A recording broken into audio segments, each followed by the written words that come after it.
Welcome back to News 15 today. Joining us now virtually is Angie Moran. She is a board certified behavior analyst with Touchstone ABA. Angie, good morning. Thank you for joining us. Good morning. How are you? I am great. We appreciate you joining us this morning. So your focus is on kids with autism and developmental disabilities.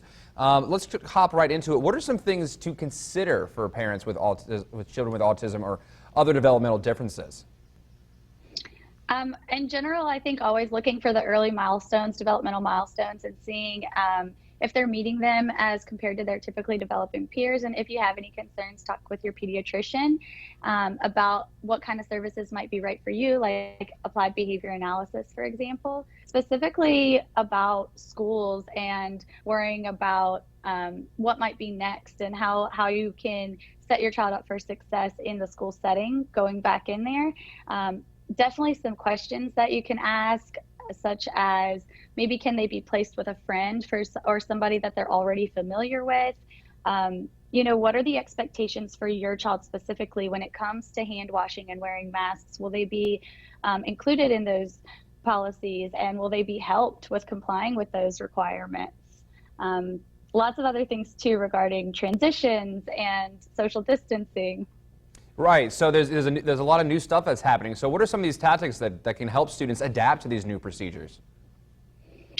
In behavior analysis, we specifically look at human behaviors, which I'm sure you've noticed and heard that all of these things that we're having to do differently are human behaviors, such as wearing your mask, washing your hands, keeping distance from people.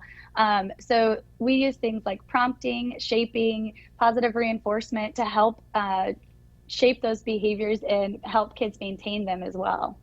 Now, there are a lot of states that are planning to do some distance learning, and as we kind of wrap up here, what would be a recipe for success there?